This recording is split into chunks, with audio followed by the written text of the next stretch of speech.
Bismillahirrahmanirrahim. Assalamualaikum warahmatullahi wabarakatuh. Waalaikumsalam warahmatullahi wabarakatuh. Alhamdulillah rabbil alamin. Allahumma salli wa sallim wa barik ala habibina sayyidina Muhammad wa ala ali sayyidina Muhammad. Amma ba'd.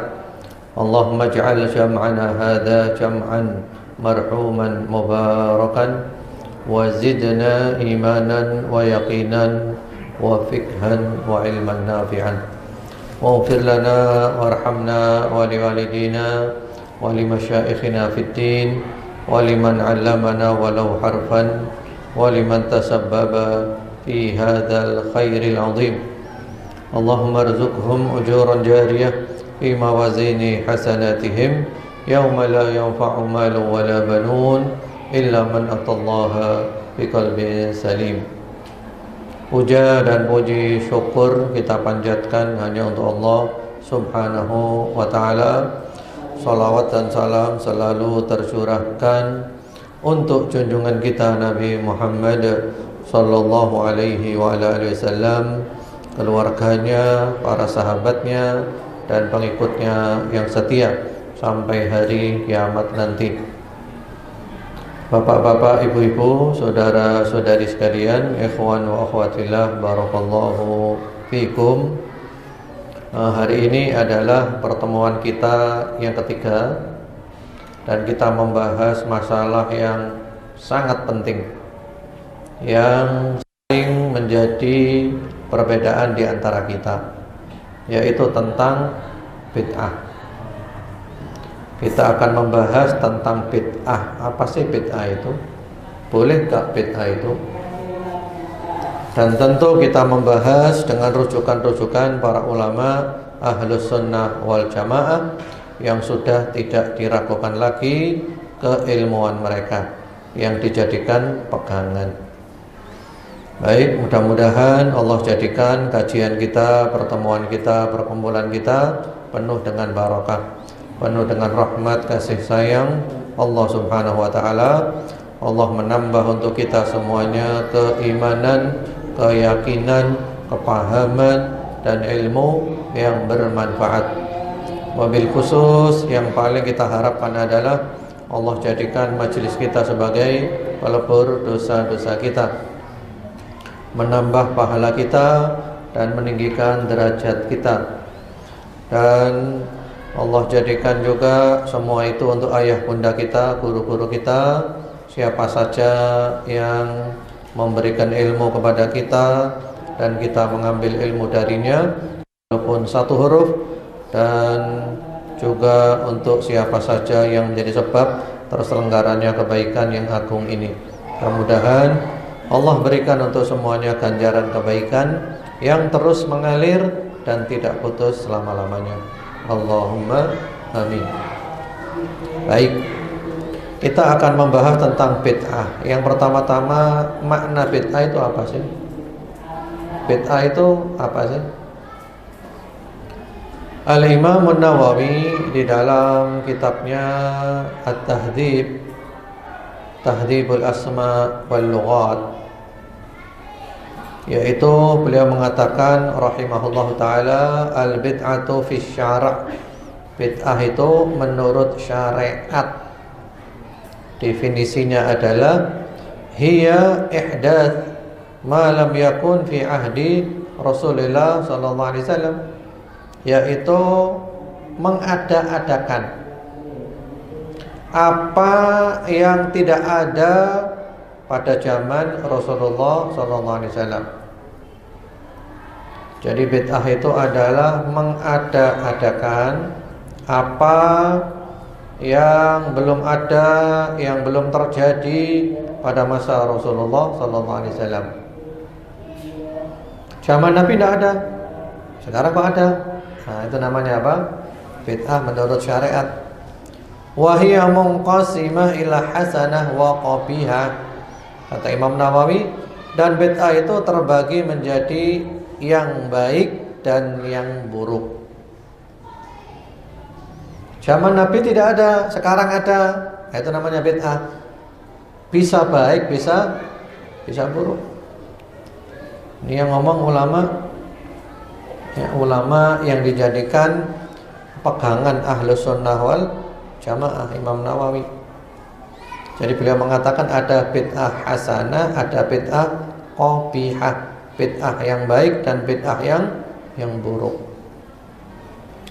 Bahkan jauh-jauh sebelum Al-Imam An-Nawawi rahimahullah ta'ala, Al-Imam Syafi'i di dalam kitab Hilyatul Awliya karya Abu Nu'aim jilid 9 halaman 113, bahwasanya Al-Imam Syafi'i rahimahullah ta'ala mengatakan, Imam Syafi'i itu siapa namanya? Muhammad bin Idris Asy-Syafi'i rahimahullah ta'ala. Beliau mengatakan al-bid'atu bid'atan.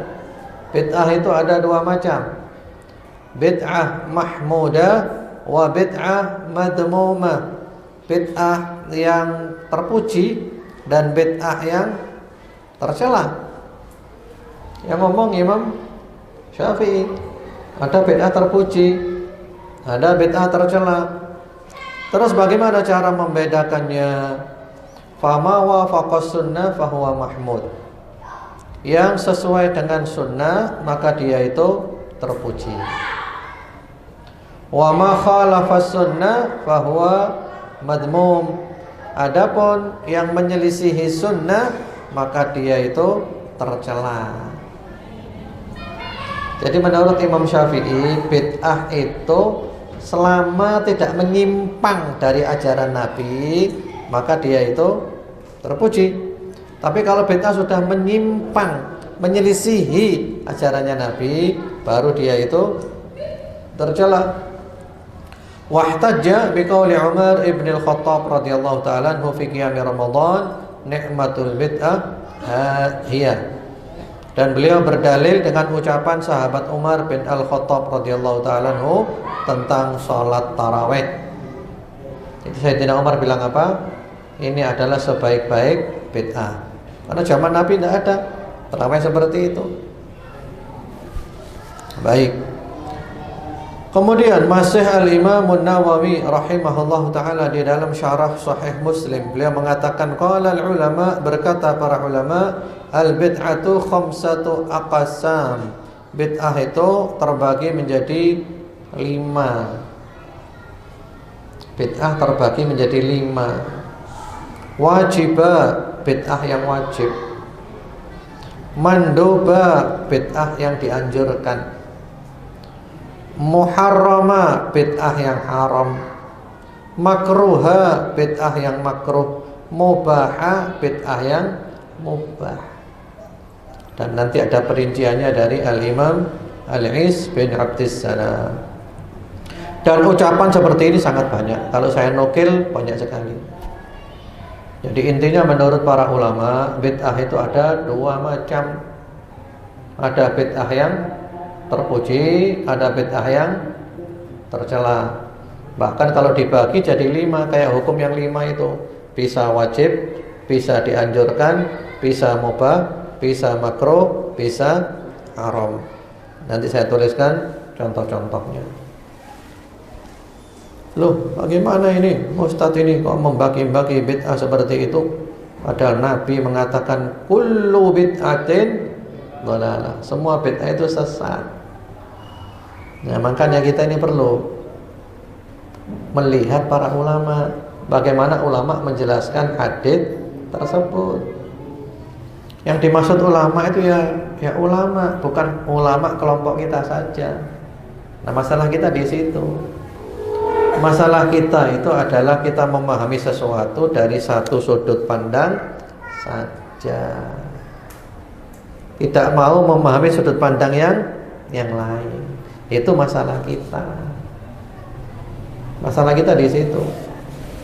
Sehingga kadang kita nyalah-nyalahkan orang, ternyata yang disalahkan belum tentu salah. Yang salah adalah saya sendiri karena wawasan saya sempit. Ini penting. Ikhwan wa akhwat fillah, barakallahu fikum.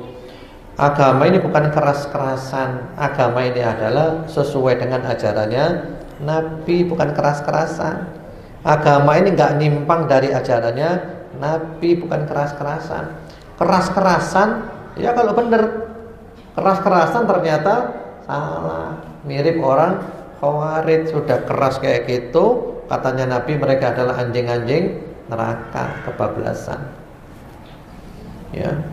Menurut Ibnu Al-Athir di dalam An-Nihaya fi Gharibil Athar yang menjelaskan tentang hadits-hadits, ucapan-ucapan salafus saleh, kullu al-ihata bil jami' wa qad tusta'mal fi ma'nal ba'd. Kullu itu memang maknanya adalah semuanya, tapi juga bisa dipakai untuk sebagiannya. Kullu itu maknanya semuanya, tapi juga bisa bermakna sebagiannya. Dan rata-rata para ulama yang menjelaskan bahasa Arab, termasuk Ibnul Mandur di dalam Lisanul Arab, ya, kitab ensiklopedi bahasa Arab, beliau juga menjelaskan kayak gitu. Jadi kata-kata kullu itu bisa bermakna semuanya, bisa bermakna sebagiannya. Dan di Al-Quran pun juga ada seperti itu. Contohnya nanti antum buka di surat Al-Ahqaf ayat 25. Tudammiru kulla syai'in. Coba antum buka Al-Ahqaf ayat 25 biar lebih mantap. Langsung buka sendiri kita biar tahu. Surat Al-Ahqaf ayat 25. Ya, surat 46 ayat 25. Surat 46 ayat 25, yaitu tentang azab yang Allah turunkan kepada kaum 'Ad. Itu berkaitan dengan ayat-ayat sebelumnya, ya. Sampai ayat 25, ketika Allah menurunkan azab kepada kaum 'Ad, apa kata Allah? Tudammiru kulla syai'in bi amri rabbiha.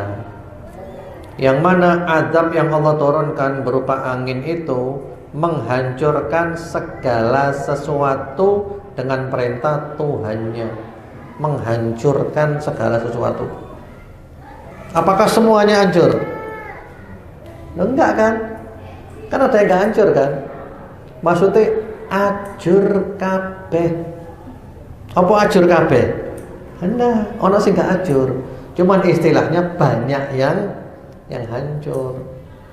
Seperti Allah ketika menurunkan azab kepada kaum 'Ad, apakah semuanya hancur bersih? Hendak. Artinya kebanyakan hancur. Jadi kullu maknanya itu apa? Sebagian. Dan di Al-Quran seperti ini banyak, ya. Contohnya surat Al-An'am 123. Al-An'am 123, ya, surat ke-6 ayat 123. Surat ke-6 ayat 123. Wa kadzalika ja'alna fi kulli qaryatin akabira mujrimiha liyamkuru fiha. Dan demikianlah kami adakan pada tiap-tiap negeri penjahat-penjahat yang terbesar agar mereka melakukan tipu daya dalam negeri itu. Di situ Allah mengatakan, dan demikianlah kami adakan pada fi kulli qaryatin, semua negeri. Apakah semua negeri ada penjahat-penjahatnya? Tidak juga, tidak semua negeri, tapi kebanyakan negeri. Baik, nyambung apa enggak di sini? Bahkan yang mengatakan kullu itu semuanya pun dia membagi. Nanti ketika ditanya, ya, misalnya, apakah zaman Nabi dulu ada garis-garis soft? Zaman Nabi ada enggak garis-garis soft kayak gini? Enggak ada. Lah ini berarti bid'ah. Terus jawabannya apa biasanya yang mengatakan kullu itu semuanya? Loh, itu kan sarana, itu kan urusan dunia. Berarti kamu sudah membagi kullu. Kullu itu maknanya bukan semuanya. Berarti kullu itu bisa diperinci lagi. Dan itulah perincian dari para ulama, yaitu semua bid'ah yang menyalahi ajaran Nabi baru dia itu tersesat. Tapi kalau tidak menyalahi ajaran Nabi, dia itu tidak tersesat, bisa terbagi menjadi 5. Baik. Kemudian ada lagi hadits yang sering dijadikan dalil, yaitu hadits yang ada di Arba'in Nawawi, ya, hadits nomor 5. Man ahdatha fi amrina hadza ma laysa minhu fa huwa raddun, atau man amila amalan laisa alaihi amruna fa huwa raddun. Itu bagaimana cara memahaminya? Al-Imam Ibnu Hajar Al-Haytami dalam syarahnya Al-Fathul Mubin mengatakan, siapa yang membuat perkara baru dalam urusan kami yang dia itu menyelisihi ajaran kami, maka dia tertolak. Siapa yang mengamalkan amalan yang menyelisihi ajaran kami, maka dia itu tertolak.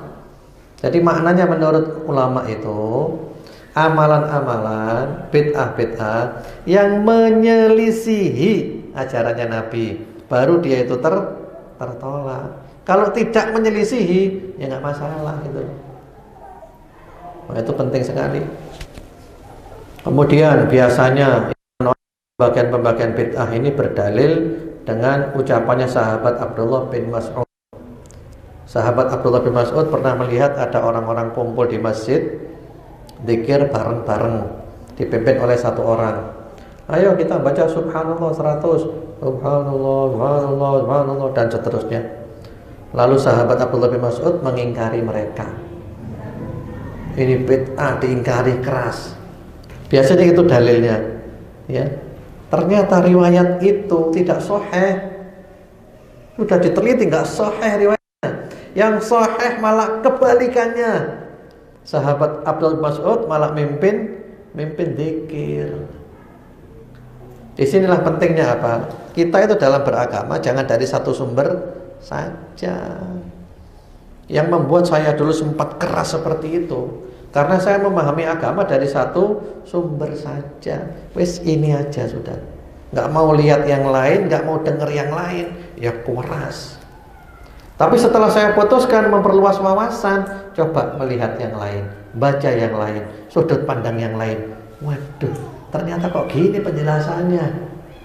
Jadi apa? Terbuka, wawasan semakin luas semakin dalam. Ini penting, ikhwan wa akhwat fillah, barakallahu fikum. Karena terus terang saja kita ini sedih melihat umat Islam ini berpecah belah.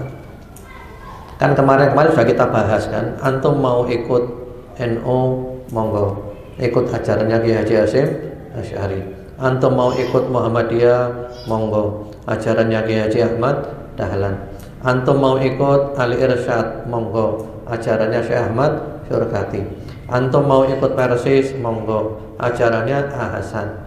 Antum mau ikut Salafi monggo, yang identik dengan Syekh bin Baz, Syekh Utsaimin, Syekh Albani. Antum mau ikut Habaib monggo, yang Ahlus Sunnah wal Jamaah. Antum mau ikut Jamaah Tabligh monggo, yang bersumber dari India, Syekh Zakaria Muhammad Ilyas Al-Kandahlawi. Antum mau ikut Ikhwanul Muslimin monggo, yang dipelopori oleh Hasan Al-Banna monggo. Karena mereka semuanya Ahlus Sunnah wal Jamaah, betul kabeh. Semua adalah satu golongan Al-Firqatun Najiyah. Cuman yang kita sedih itu, ya, kalau sudah gabung dengan satu kelompok, kenapa harus membenci kelompok yang lainnya? Ini masalah kita.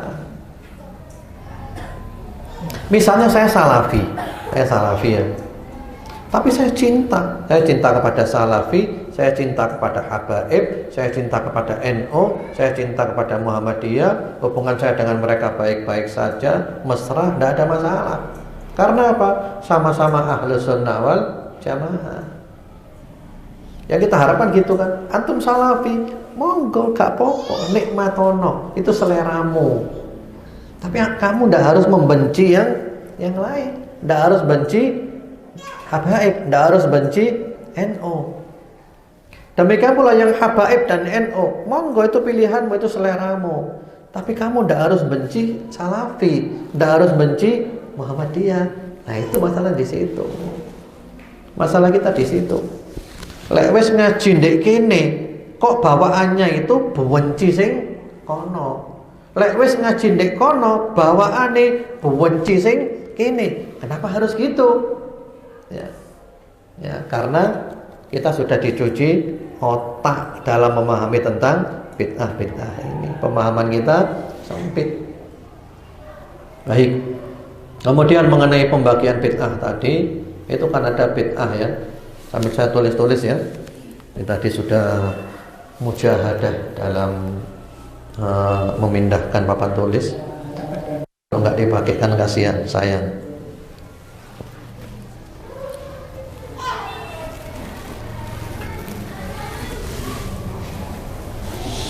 Ini gimana ini? Monggo.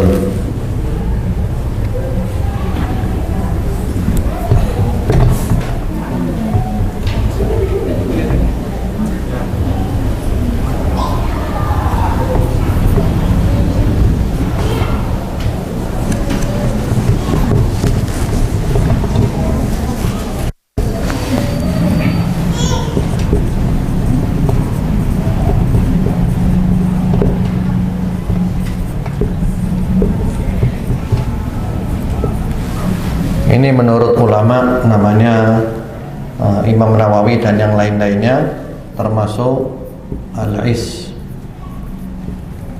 bin Abdissalam.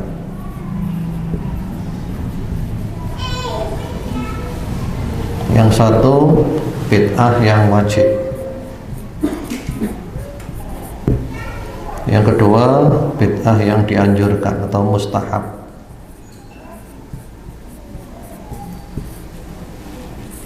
yang ketiga bid'ah yang mubah, yang keempat bid'ah yang makruh, yang kelima bid'ah yang haram. Baik, ini pembagiannya ya. Ada bid'ah yang wajib. Contohnya apa bid'ah yang wajib itu?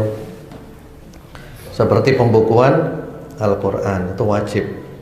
Termasuk pembukuan buku-buku fikih, itu bid'ah yang wajib. Pembukuan buku nahwu itu wajib. Karena orang tidak mungkin memahami bahasa Arab kalau tidak belajar nahwu dan semisalnya. Jadi contohnya seperti pembukuan Al-Quran.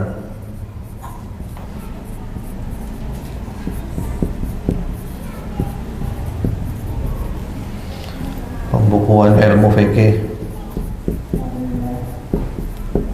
pembukuan ilmu nahwu, dan seterusnya. Itu bid'ah yang wajib. Kemudian bid'ah yang mustahab, dianjurkan. Ya, seperti ini, sekolahan ini. Dulu zaman Nabi ada enggak sekolahan? Enggak ada. Ada enggak playgroup, TK, Raudatul Atfal, Ibtidaiyah, Thanawiyah, Aliyah, Kuliah? Enggak ada. Ini bid'ah semuanya. Tapi ini adalah bid'ah yang dianjurkan. Pengajian seperti ini enggak ada. Ini bid'ah, tapi bid'ah yang dianjurkan. Kemudian bid'ah yang mubah. Mubah itu enggak ada hukumnya, boleh-boleh saja. Yang penting enggak melanggar aturan syariat. Seperti antum pakai kopiah seperti itu, saya pakai kopiah gini. Zaman Nabi ada enggak kopiah gini? Enggak ada. Baju kayak gitu, jas kayak gini, pakaian-pakaian kita. Antum makan soto, zaman Nabi ada enggak soto? Rawon, ya, wong Solo, ayam bakar wong Solo, dan seterusnya. Enggak ada. Itu semuanya bid'ah, tapi bid'ah yang boleh-boleh saja, enggak ada masalah, enggak ada hukumnya. Yang penting tidak melampaui batas. Kemudian bid'ah makruhah, bid'ah yang makruh. Itu biasanya para ulama memberikan contoh bid'ah yang makruh itu adalah seperti membangun masjid yang mewah, yang megah, tapi kemudian masjidnya itu kosong, nggak dimakmurkan. Atau membuat mushaf Al-Quran yang mewah, yang megah mushaf itu, tapi nggak dibaca. Itu makruh kata para ulama, nggak sampai ke tingkatan. Adapun kalau bid'ah itu adalah bid'ah dalam akidah yang memang menyimpang dari ajarannya Nabi. Yang kemarin sudah kita bahas. Akidah yang menyimpang apa kemarin? Ya Khawarij. Terus lawannya Khawarij apa? Murji'ah. Terus Syiah Rafidhah, lawannya Nawasib, Qadariyah, Jabriyah, Mu'tazilah, Jahmiyah. Itu semua adalah bid'ah yang haram. Atau antum memang menyalahi ajaran agama. Subuh sholatnya 2 rakaat. Antum merasa semangat kok 2 rakaat. Lalu antum nambahi, mulai besok saya sholat subuhnya 5 rakaat. Nah itu haram, karena jelas-jelas apa? Menyimpang dari ajarannya Nabi. Baik, kemudian Ibnu Taimiyah. Antum pernah dengar nama itu kan? Yang selalu dibawa-bawa untuk sunnah, menolak bid'ah, gitu kan? Ibnu Taimiyah sendiri tuh meyakini seperti ini. Bahkan Ibnu Taimiyah itu punya wirid-wirid yang tidak pernah diajarkan Nabi wirid itu. Dan beliau sangat menganjurkan untuk membaca wirid itu. Mungkin antum belum pernah tahu.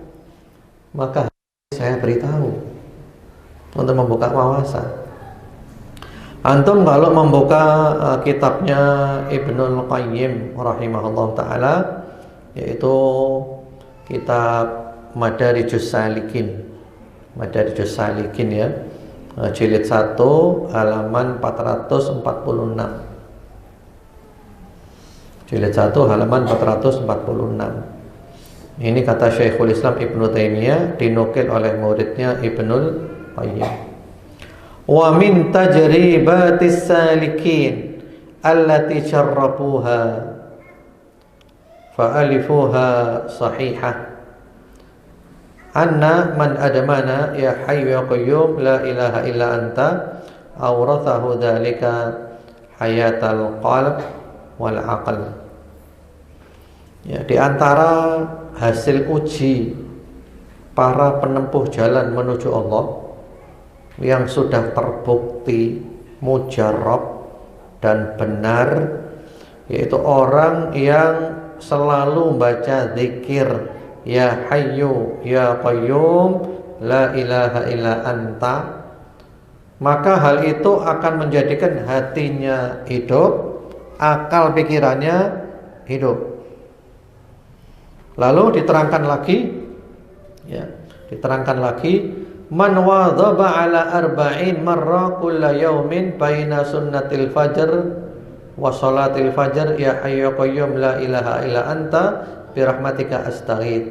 Itu orang yang membaca wirid itu 40 kali setiap hari, dan bacanya antara setelah sholat sunnah fajar sampai sholat subuh. Baca 40 kali ya hayyu ya qayyum la ilaha illa anta bi rahmatika astaghith. Maka Allah akan menjadikan hatinya hidup, akalnya hidup, dan hatinya tidak akan pernah mati. Ki wiritane sapa? Baca apa? Bacaannya ditentukan ya hayyu ya qayyum la ilaha illa anta, itu aja, atau boleh ditambahi bi rahmatika astaghith. Yang kedua disebutkan angkanya ping 40. Yang ketiga disebutkan tempatnya, yaitu setelah sholat sunnah fajar sambil menunggu sholat subuh. Lalu disebutkan khasiatnya. Khasiatnya apa? Hatinya hidup, hatinya tidak akan pernah mati. Bid'ah apa gak ini? Bid'ah atau bukan? Bid'ah ini. Pertama, dia ngarang zikir sendiri. Yang kedua, dia ngarang angka sendiri. Yang ketiga, dia ngarang waktu bacanya sendiri. Yang ketiga, dia ngarang ya khasiatnya sendiri. Ya, berarti ini namanya apa? Bid'ah yang teruji. Karena ini bid'ah tidak menyalahi ajarannya Nabi, gak nyimpang sama sekali kan? Karena nyimpang iblas gitu loh. Tidak ada nyimpang iblas. Bukan hanya itu, Ibnu Taimiyah ini punya banyak amalan. Termasuk Ibnu Taimiyah itu mempunyai ayat as-sakinah, ayat-ayat sakinah. Dia kumpulkan 6 ayat di Al-Quran yang ada kata-kata sakinah dan dianjurkan untuk membaca ayat-ayat itu ketika dalam kondisi yang sulit. Pokok sulit luar biasa, sumpek, baca 6 ayat sakinah, pasti selesai masalahnya. Dan itu dibuktikan sendiri oleh beliau. Bahkan ketika beliau dalam sakit yang luar biasa tidak bisa membaca, beliau minta dibacakan ayat-ayat sakinah, yaitu ayatnya di surat Al-Baqarah 248, At-Taubah 26, kemudian At-Taubah lagi 40, kemudian Al-Fatah ayat 4, kemudian ayat 18, Al-Fatah juga, kemudian ayat 26. Itu ayat-ayat yang mengandung kata-kata sakinah. Kalau orang dalam keadaan sulit baca ayat sakinah, maka selesai masalahnya. Itu kan bid'ah juga itu. Bahkan Ibnu Taimiyah punya wirid lagi, yaitu wiridnya baca Fatihah. Itu ya, Ibnu Taimiyah rahimahullah taala kalau selesai sholat subuh sampai matahari meninggi, itu wiritannya adalah baca surat Al-Fatihah diulang-ulang, baca Fatihah di balen-baleni. Baik, jadi ini semuanya adalah bid'ah. Bid'ah, jelas-jelasnya bid'ah. Berarti Ibnu Taimiyah itu meyakini ada bid'ah yang boleh, ada bid'ah yang enggak boleh. Selama tidak menyelisih ajaran Nabi boleh. Kalau menyelisih ajaran Nabi baru enggak boleh. Karena itu Imam Ahmad berpesan, ikhrajun nas minas sunnah syadid. Mengeluarkan orang dari sunnah itu perkara yang berat. Jangan gampang-gampang nuduh orang keluar dari sunnah. Dia bukan sunnah, dia bukan sunnah. Itu berat, itu gak gampang. Anda dosa Anda, selama dia masih meyakini prinsip-prinsip ahlu sunnah wal jamaah. Baik, itu dulu aja materi pembuka dari saya. Monggo, kalau ada yang mau ditanyakan, tafadhol, silakan. Monggo Bapak Ibu, silakan boleh tanya supaya lebih jelas lagi. Assalamualaikum warahmatullahi wabarakatuh. Waalaikumsalam warahmatullahi wabarakatuh.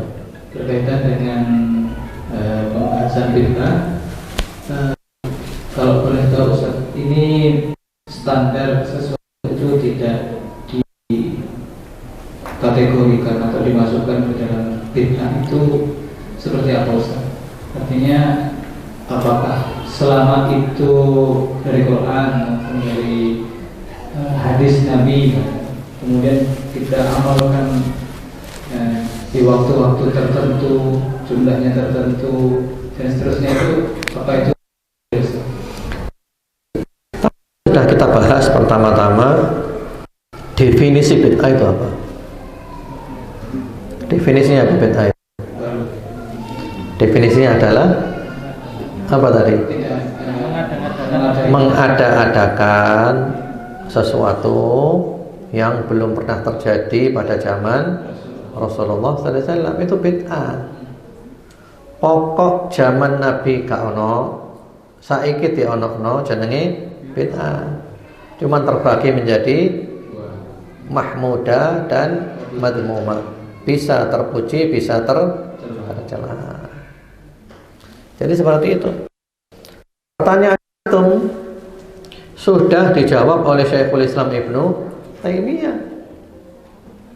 Beliau bikin zikir sendiri, menentukan jumlah membacanya, menentukan waktu membacanya, dan menyebutkan khasiatnya.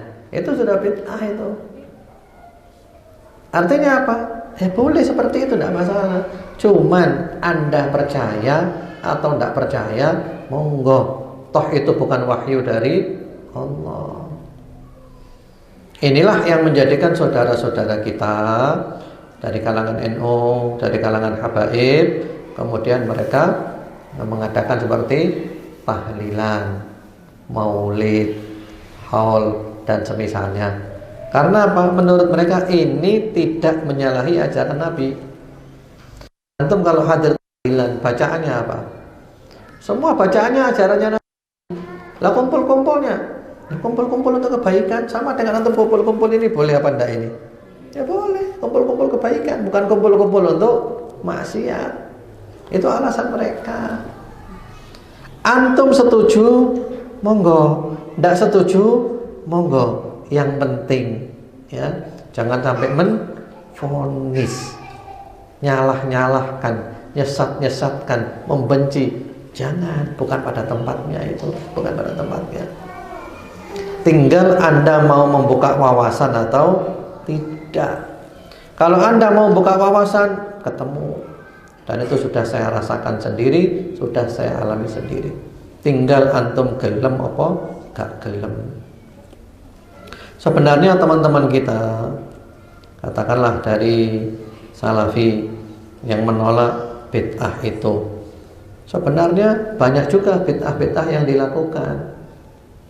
Apa bid'ah-bid'ahnya diantaranya? Diantaranya Al-Quran itu diadakan harokat bid'ah bukan. Zaman Nabi gak ada harokat, zaman Nabi polosan tok. Itu baru ada pada zaman Bani Umayyah. Hajjaj bin Yusuf dikasih titik untuk membedakan ba, ta, ya, kemudian dikasih harokat, kemudian dikasih mat panjang pendek, kemudian dibagi-bagi lagi sampai ada 30 juz. Itu zaman Hajjaj bin Yusuf. Bid'ah kabeh itu, bid'ah semuanya itu. Apalagi sekarang Al-Quran warna-warni untuk memudahkan apa? Tajwidnya. Kelir abang itu ngombeuna, kelir hijau, ikhlaq dan seterusnya. Itu bid'ah semua itu. Tapi boleh, karena apa? Tidak menyalahi ajaran Nabi dan justru memudahkan orang untuk mempelajari Al-Quran. Kalau kita mau jujur itu bid'ah semuanya. Kemudian ilmu-ilmu tajwid yang seperti itu, tawai harus sakmene, iki dan itu semuanya bid'ah semuanya itu. Tapi boleh-boleh saja, tidak ada masalah, tidak menyimpang dari ajaran Nabi. Termasuk itu jam waktu sholat. Iki zaman Nabi ono apa gak iki jam waktu sholat kayak gini iki? Bid'ah ini, tapi boleh. Termasuk ini masjid ada tabirnya, laki di depan, perempuan di belakang pakai tabir. Itu bid'ah. Zaman Nabi tidak ada tabir. Zaman Nabi perempuan di belakang, laki di depan tanpa tabir. Nggak ada fitnah. Ada fitnah zaman Nabi dulu.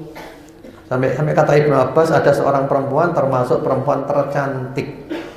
Dia datang ke masjid nggak pakai cadar, terbuka wajahnya, dia sholat di belakang.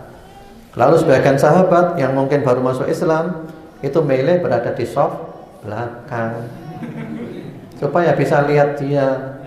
Bahkan ketika rukuk pun ngintip dari ketiaknya. Iya, riwayatnya gitu, ngintip ini rukuk.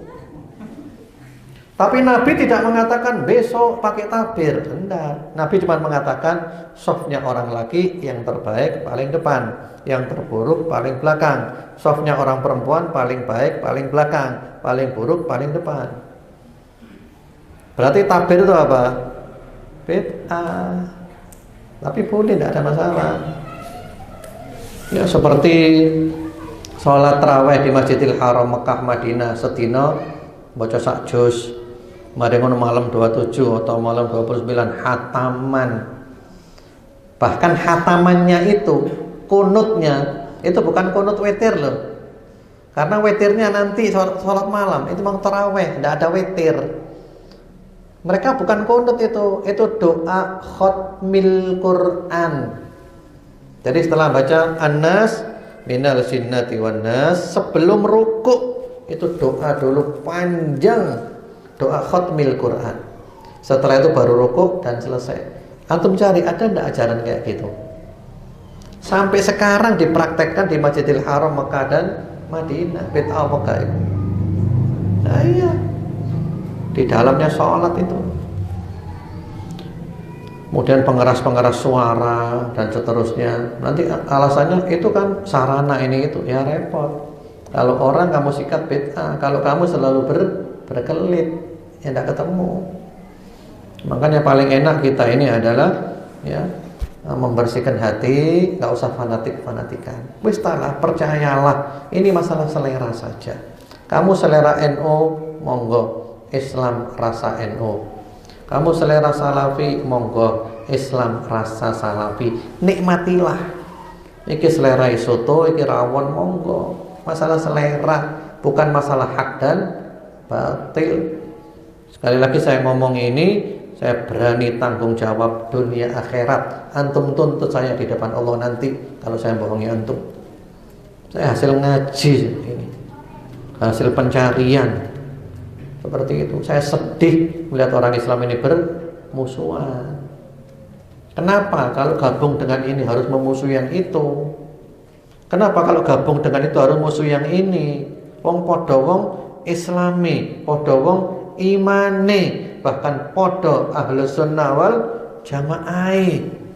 Rukun Islami ya podo, rukun imani podo kabeh. Masalah usul sama, paling-paling beda masalah furu, cabang-cabang agama. Jadi begitu. Wallahu a'lam. Monggo silakan, ibu-ibu juga boleh kalau mau tanya silakan. Assalamualaikum warahmatullahi wabarakatuh. Waalaikumsalam warahmatullahi wabarakatuh. Izin bertanya Ustaz, kenapa para habib sering kita jumpai bermajelis dengan Nahdlatul Ulama, akan tetapi dengan ormas lain seperti Muhammadiyah, Persis nggak pernah kita jumpai? Kemudian yang kedua, kenapa habib kok kebanyakan di Indonesia bukan di Arab Saudi? Ya. Jadi kenapa Habib itu kok kumpulnya dengan NU bukan dengan Persis dan Muhammadiyah? Kenapa kok banyak di Indonesia? Lah kalau kenapa kok kumpul dengan NU? Karena memang cocoknya dengan NU. Antum juga tanya ke orang Persis, kenapa Anda kok kumpul dengan orang Persis? Tidak kumpul dengan Habaib? Ya sama saja. Karena masing-masing orang itu kumpul dengan yang cocok. Tidak masalah. Yang penting jangan nuduh yang sana itu apa? Sesat. Jangan nuduh yang sana itu apa? Bukan aswaja. Nah gitu. Itu ya. Itu masalahnya. Karena itu perlu kita bangun sekarang agar kita bisa kumpul bersama-sama. Dan itu sudah kami lakukan. Di Malang ini sebenarnya ada namanya MIUMI, Majelis Intelektual dan Ulama Muda Indonesia. Cuma sekarang vakum karena masalah-masalah ya politik rezim ini. Itu kami duduk bersama, KP, Habaib, NU, Salafi, semuanya duduk bersama. Dan kami sering pertemuan. Jadi asik, tidak ada masalah. Begitu. Dan saya pun juga kumpul dengan semuanya. Saya duduk dengan orang NU, duduk dengan orang Habaib, duduk dengan Salafi, tapi kalau tidak ada orang. Karena Salafi itu kalau di depan orang takut, karena jaga image. Saya dengan Ustaz Salafi saya dekat sekali. Ustaz Salafi saya dekat sekali.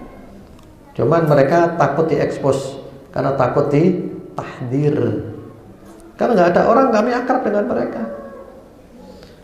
Nah kalau kita kan sudah insya Allah sudah kebal ditahdir itu, sudah kenyang gitu. Dan sudah mudah-mudahan mendal tahdir insya Allah biidznillah. Nah kalau mereka masih takut ditahdir, takut ditinggalkan umat. Karena saya kumpul dengan semuanya, tidak ada masalah. Dan saya berusaha cinta kepada semuanya orang beriman, semuanya orang muslim, semuanya ahlu sunnah wal jamaah. Itu yang pertama. Yang kedua, kenapa kok banyak di Indonesia, kok tidak ada di Arab Saudi? Sebenarnya di Arab Saudi itu banyak juga, hanya mungkin di Arab Saudi itu tidak seperti di Indonesia. Di Arab Saudi itu biasa, kabeh podo itu loh. Tidak ada model-model. Di Arab Saudi gitu. Di Arab Saudi semuanya sama. Jadi nggak ada macam di sana. Sini kan masalahnya yaitu macam-macam. Sehingga ya seperti itu. Yang antum tahu sendiri. Di Arab Saudi tidak ada sama. Nggak oleh macam-macam. Rojo kuburannya biasa di Arab Saudi. Rojo orang terkaya se-alam semesta. Kuburannya biasa. Syekh bin Bas itu wali kutub. kutub utara, kutub selatan kabeh ben pas itu. Tapi kuburannya biasa. Syekh Utsaimin itu juga wali kutub itu. Tapi kuburannya biasa. Kan di Arab Saudi semuanya harus biasa, gak oleh model-model, gak oleh macam-macam. Jadi gitu, betul. Syekh bin Baz, Syekh Utsaimin itu wali-wali luar biasa. Mana tuh nggak tahu, saya tahu. Mana saya datang ke sana, saya ketemu sendiri di wali kutub kabeh. Cuman memang mereka tidak mau dikultuskan. Bahkan tangannya dicium pun tidak mau. Karena adatnya di Arab Saudi bukan mencium tangan tapi mencium kening. Tapi kalau saya salaman sama Syekh Utsaimin minta ngambung tangannya. Tak paksa ngambung tangannya, tak ngambung baduke. Seperti itu. Jadi sebenarnya ada di Arab Saudi ya, cuma di sana tidak boleh macam-macam, tidak boleh model-model. Menungso padha kabeh, sama-sama keturunan Nabi Adam. Nabi Adam dari tanah. Silahkan. Inna akramakum indallahi atqakum, sing paling mulia, sing paling takwa. Dan takwa tempatnya di hati, bukan di penampilan, bukan di yang lain-lainnya. Jadi itu. Baik, semoga jelas. Wallahu a'lam. Monggo. Assalamualaikum warahmatullahi wabarakatuh. Waalaikumsalam warahmatullahi wabarakatuh. Untuk seperti kias gitu yang nanti ada hukum baru gitu, sama yang hasil istiadat ulama juga, apakah itu masuk nikah? Yeah. Contoh kayak di Indonesia itu kan kurban dengan sapi, terus kemudian beras untuk zakat fitrah. Kalau zakat fitrah itu apakah masuk kategori bid'ah atau bukan?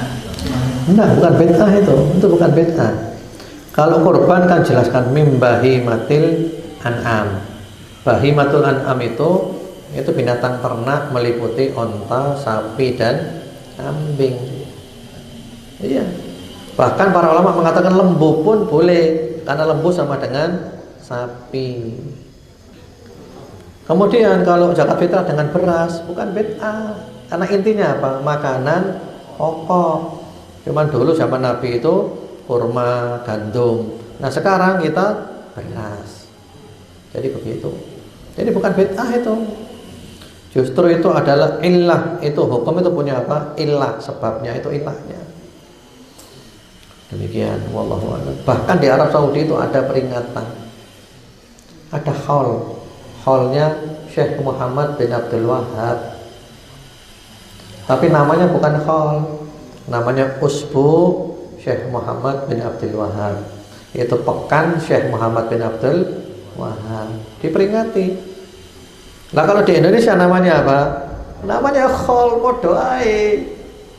Lah kenapa kalau khol diwara bid'ah? Kalau di Arab Saudi Syekh Muhammad bin Abdul Wahhab diwara gak apa-apa. Demikian pula bekas-bekas peninggalannya ulama disimpan di Arab Saudi. Sekarang ini ada Museum Syekh Utsaimin.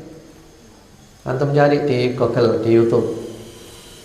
Ya, di Unaizah di Qasim itu barang-barang peninggalannya Syekh Utsaimin itu dijadikan museum. Tapi bukan untuk mencari berkah, untuk sekedar tahu Syekh Utsaimin iku wong sing tawadhu, zuhud. Iku lho, apa jenenge? Karpete kaya ngono, pulpene kaya ngono. Itu dijadikan museum semuanya. Jadi bukan apa? Bukan termasuk nanti itu syirik dan yang bukan. Syirik kalau itu dikultuskan, diagung-agungkan. Demikian, wallahu a'lam. Monggo kalau ada lagi silakan.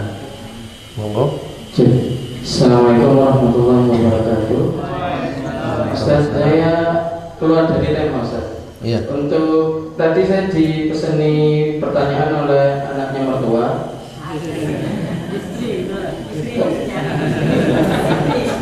Iya, iya.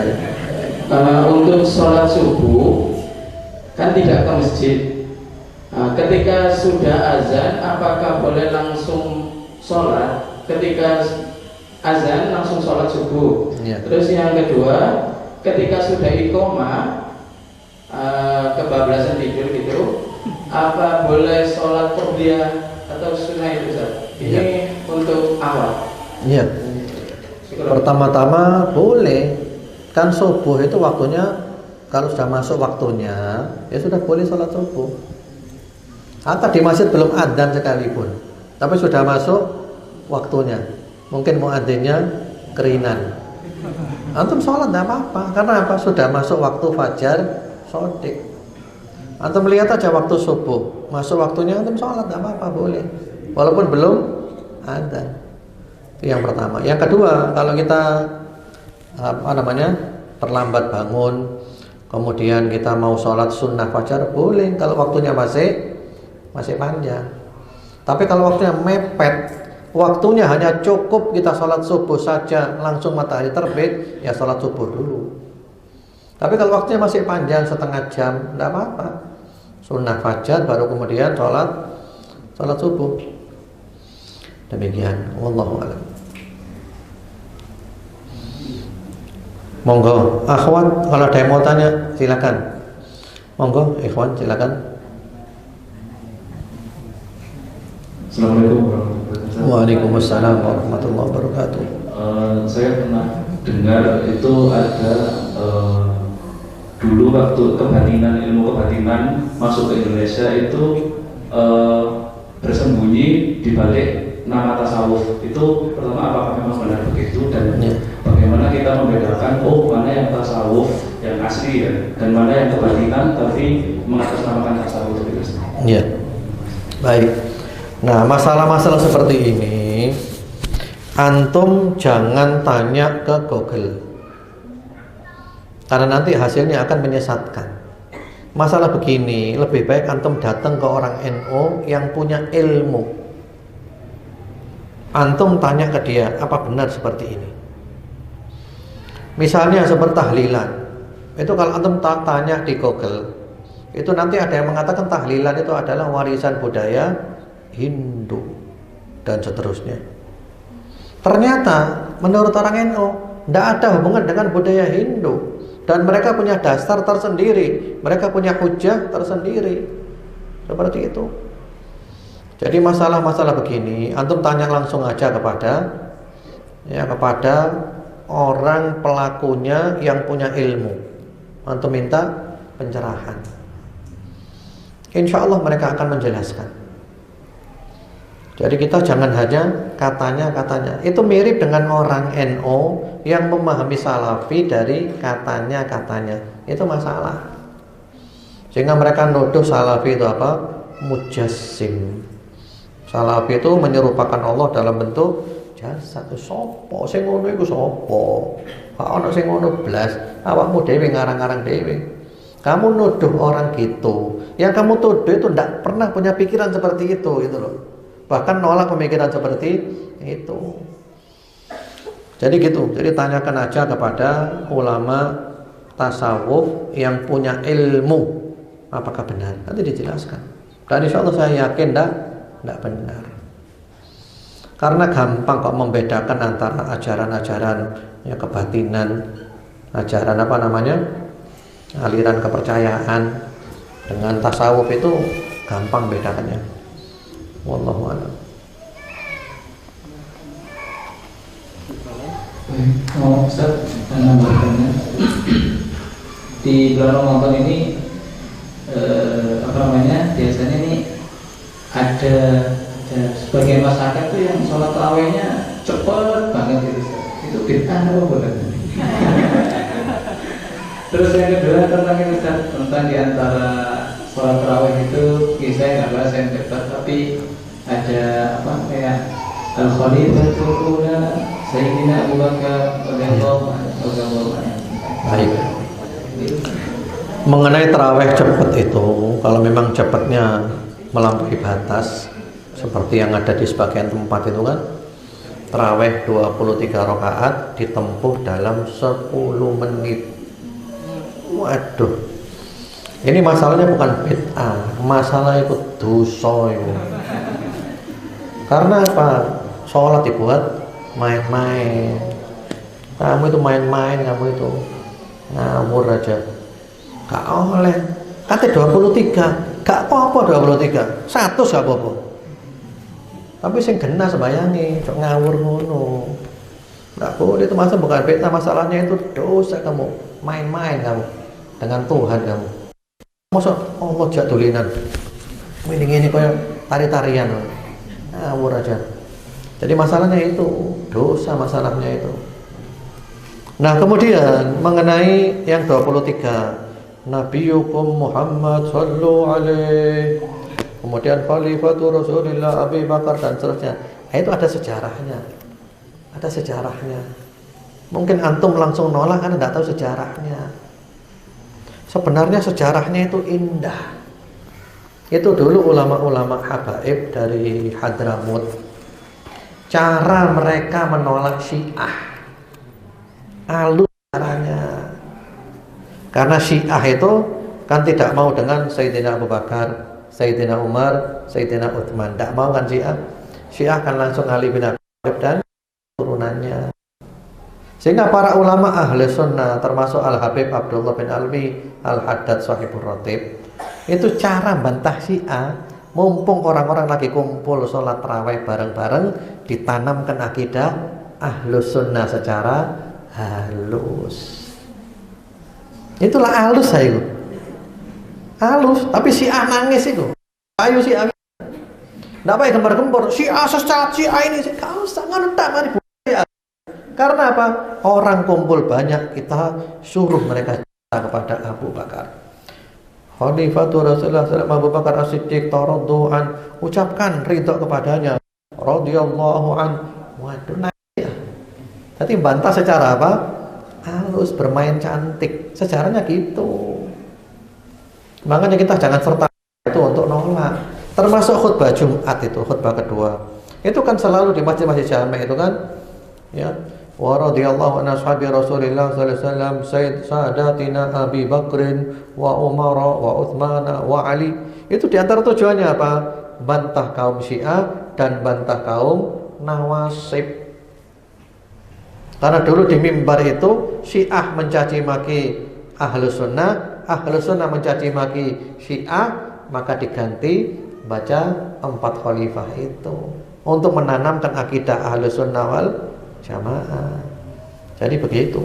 Sejarahnya itu gitu. Bid'ah, ya bid'ah.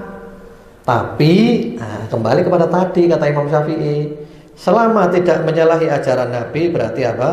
Terpuji. Menyalahi ajaran Nabi berarti tercela. Bahkan maulid pun, mengadakan acara maulid, itu kata Ibnu Taimiyah, orang kalau mengadakan acara maulid dan ikhlas cinta kepada Nabi dapat pahala. Terus yang ngomong Ibnu Taimiyah ada di kitabnya. Karena Allah apa? Menghukumi niatnya dia yang begitu tulus cintanya kepada Nabi. Nah, sekarang kembali kepada antum selera apa? Gak. Iki balik kepada apa? Selera. Aku gak selera. Ya wis, kon golek seleramu. Yang penting jangan nyalahkan seleranya orang lain. Wong sing seneng soto aja dilok-ilokno karena Anda seneng rawon. Yang seneng soto pun jangan ngelak-elok orang seneng rawon. Sing maulid, sing gak maulid padha mlebu surgae kabeh. Kenapa? Sama-sama cinta kepada Nabi. Hanya mereka berbeda dalam mengekspresikan cintanya kepada Nabi. Nah itu, karena itu misi saya sebenarnya bukan anti kelompok-kelompok tadi. Saya berusaha cinta kepada semuanya. Yang kita bersedih itu kena opo. Lek wis gabung kelompok iki terus benci karo kelompok iku. Itu masalahnya. Dan itu yang ingin saya kikis. Antum lek wis salafi gak apa-apa, tapi ojo serta-merta benci karo NU, benci karo habaib. Antum wis NU habaib monggo gak apa-apa, tapi jangan serta-merta benci kepada salafi. Itu penting. Karena apa? Podo Ahlus Sunnah wal Jamaah. Masalah apa tadi? Masalah beda selera, ndak lebih dari itu. Baik, saya kira cukup ya. Bu Ibu, nggak ada yang tanya? Sedikit saya. Monggo silakan. Mantul. Ini saya mendapati kejadian di perumahan itu kan karena merasa milik bersama. Jadi masjid itu di atas fasilitas umum. Ya. Nah, kemudian dibangunlah masjid. Kemudian masjid itu diawali dengan satu model, tapi kemudian berkembang, masyarakat berkembang, dan kita sebagai masyarakat itu nggak terima gitu ya. Jadi bisa jadi Muhammadiyah dulu, kemudian yang NU pengen mengambil alih gitu ya, atau dibalik, NU dulu, terus yang Muhammadiyah coba membalik, pengen ngambil gitu. Nah, jadi akhirnya dipertemukan di masing-masing sepuh. Tapi di dalam forum itu seolah-olah menerima, tapi setelah di luar forum itu tetap ingin saling menginikan sendiri, jadi mengambil alih bisa. Nah, akhirnya ada satu di antara mereka, ya udah ini aja kita akomodir. Jadi tarawih itu misalkan yang baginya 11, nanti imamnya yang 11 dia dapat 8 mundur, terus dilanjutkan imam yang 23. Nah ini gimana? Baik. Kalau memang itu punya fasilitas umum ya, fasum ya memang nggak boleh dikuasai oleh kelompok tertentu, kelompok manapun nggak boleh. Karena masyarakat sana kan majmuk kan, ono sing NU, ono sing Muhammadiyah. Sehingga kalau bisa masjid itu dikelola bersama. Tapi kudu ngono carane. Dikelola bersama artinya jangan sampai dikuasai oleh satu kelompok saja. Apalagi nanti cenderung mengundang ustadz yang nyerang kelompok lain. Itu yang menyebabkan adanya apa? Upaya-upaya untuk saling merebut. Karena tidak mungkin ada aksi kalau tidak mungkin ada reaksi kalau tidak ada aksi. Tidak mungkin ada asap kalau tidak ada api. Jadi begitu. Jadi kalau saran saya, masjid seperti itu dikelola oleh dua-duanya. NU masuk, Muhammadiyah masuk di ketakmiran. Nah, tinggal nanti disepakati saja. Engko subone kunut apa gak. Itu kesepakatan bersama dengan keikhlasan. Kudu niate rebutan. Kan ini milik bersama. Adapun tarawihnya juga jangan sampai nanti tarawihnya 2 kali kayak gitu. Pertama sing 11 bu, sing 23 mlebu. Nah, itu membuat kita bersedih, Pak. Itu kan menunjukkan kita itu pecah belah. Nah, selama ini mulai dari didirikan selama ini, tarawihnya berapa? Ya sudah, berjalan itu aja. Jangan bikin yang baru. Kalau memang itu sudah berjalan, ya teruskan. Jangan ada nafsu untuk apa? Mengubah, kan sudah berjalan itu kan dari awal kan? Iya. Kalau memang selama ini 11, teruskan 11. Kalau selama ini 23, teruskan 23. Jadi sudah dimediasi, Ustaz. Cuma ini kan yang 23 ngotot itu sampai mendirikan tarawih tandingan di balai sebelahnya, yaitu masang terok, ya.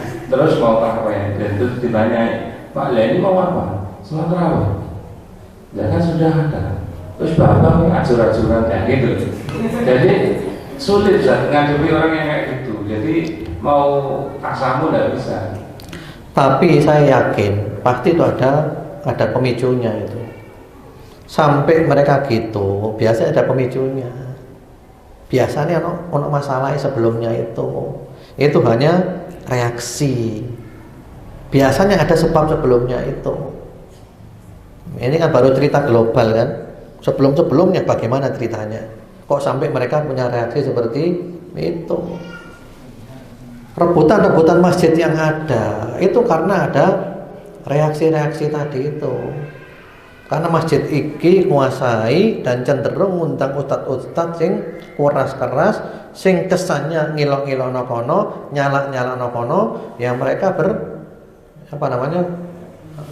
mereka akhirnya bangkit. Jadi itu masalahnya. Itu masalahnya. Nyambung tentang sholat tarawih tadi. Saya pernah ini di masjid tempat kerja di Gresik. Stafnya bareng cuman nanti pas sudah sampai 8 rakaat keluar. bareng ya. Jadi imamnya itu ganti untuk melanjutkan sholat witir, kemudian yang sampai 11 tadi mundur, yang sampai 23 lanjut. Nah kan maksud saya gitu. Lanjut tanpa witir tadi itu. Iya, jadi yang pengen lanjut 23 tidak ikut witir. Iya. Terus setelah itu dilanjutkan sampai 23 selesainya. Ya itu kalau saya sendiri tidak cocok seperti itu. Itu kan malah terkesan kita pecah kan itu. Ya Allah, hukumnya terawih itu apa sih? Hukumnya pecah belah apa? Haram. Antum mengejar yang sunnah, antum melakukan yang haram. Mending gak usah terawih mulai menit. Mlebu surga. Kon terawih tambah mlebu neraka. Iya. Awakmu terawih tambah mlebu neraka awakmu. Mending mulai menit gak terawih kabeh. Itu solusinya. Mlebu surga kabeh. Kayak gitu itu loh. Itu kita sedih seperti itu. Itu hawa nafsu, itu kepentingan dan hawa nafsu. Agama kalau sudah kepentingan, hawa nafsu dan kepentingan, ajur mumur. Agama menjadi alat yang paling menakutkan. Agama itu bisa kejam, sekejam-kejamnya, bisa nyembelih orang dan seterusnya. Karena apa? Sudah kemasukan kepentingan dan hawa nafsu. Monggo yang terakhir ini ya. Sama saya juga tadinya nggak jagunut, ada pendatang ngotot minta gunut, akhirnya bikin subuh tandingan. Nah ini pertanyaan bukan itu Ustaz. Alhamdulillah kami yang di sini dapat ilmu pencerahan dari Ustaz. Konkretnya apa yang bisa kami lakukan Ustaz? Itu aja. Yang dilakukan itu adalah pertama-tama para tokoh masyarakatnya, ulamanya memberi pengertian kepada umat bahwa Islam tidak sesempit itu, itu yang pertama. Yang kedua juga pihak-pihak yang sudah lebih dulu menguasai masjid, kalau dari kelompok tertentu, jangan macam-macam di situ gitu loh. Itu yang membuat nanti akhirnya yang lainnya nyusun kekuatan dan berupaya untuk merebut kembali. Itu yang terjadi seperti itu. Mentang-mentangnya ke masjid langsung dikuasai. Padahal gak melok bangun, gak melok urun, gak melok apa-apa, melok apa? Nguasai. Menake lho. Ya bangun dhewe kuasa ono gak apa-apa. Masalahnya gitu. Apalagi biasanya ketika masjidnya kecil, kabeh gak ono sing melok-melok. Wis gede duwe akeh, kate mlebu kabeh. Jadi ulamanya harus datang ke sana untuk mendinginkan suasana. Kemudian juga yang sering-sering kumpul-kumpul bareng sambil ngopi. Itu banyak masalah selesai di majelis ngopi. Ya di masjid tukaran, tukaran di mari. Ngopi santai. Duduk. Lah apa sih kok ribut apa niki? Kunut. Sah apa gak kunut? Gak apa sah? Gak kunut sah apa gak sah? Lah, kan kamu ribut kenapa terus? Gak kunut ya sah, kunut ya sah. Kamu ribut apa gitu? Nafsu berarti kan. Kalau memang ini dari dulu ndak kunut, ya sudah. Jangan kunut. Kalau memang dari dulu kunut, ya sudah teruskan kunut kayak di Masjid An-Nur Jagalan. Karena dari dulu kunut. Sampai sekarang saya perintahkan untuk teruskan kunut. Jangan bikin masalah. Walaupun hampir 90% gak ono sing kunut pisan. Tapi tetap imamnya tak ngomong kunut. Untuk apa? Jangan menimbulkan fitnah. Karena memang dari dulu itu kunut. Jika di Masjid An-Nur jangan sampai sekarang kunut. Masih ya mungkin 90% gak ono sing ngangkat tangis. Kebanyakan gak ono sing kunut. Apa teruskan? Lah saya berharap yang kunut pun juga gitu. Lek masjidnya wis kayak biyen itu gak kunut, ya terusno gak kunut. Ojo bernafsu untuk kunut, ngono lho. Nah, masalahnya di situ, itu loh. Yang kamu cari ridhonya Allah atau bukan? Ridhonya Allah, bukan gitu caranya. Kalau caramu gitu, nggak dapat ridhonya Allah, kamu dimurkai oleh Allah kamu. Nah itu penting. Jadi agama ini rusak karena dua faktor al-hawa wal masalih, hawa nafsu dan kepentingan. Ono hawa nafsu, ono kepentingan, hancur agama ini. Ya, baik.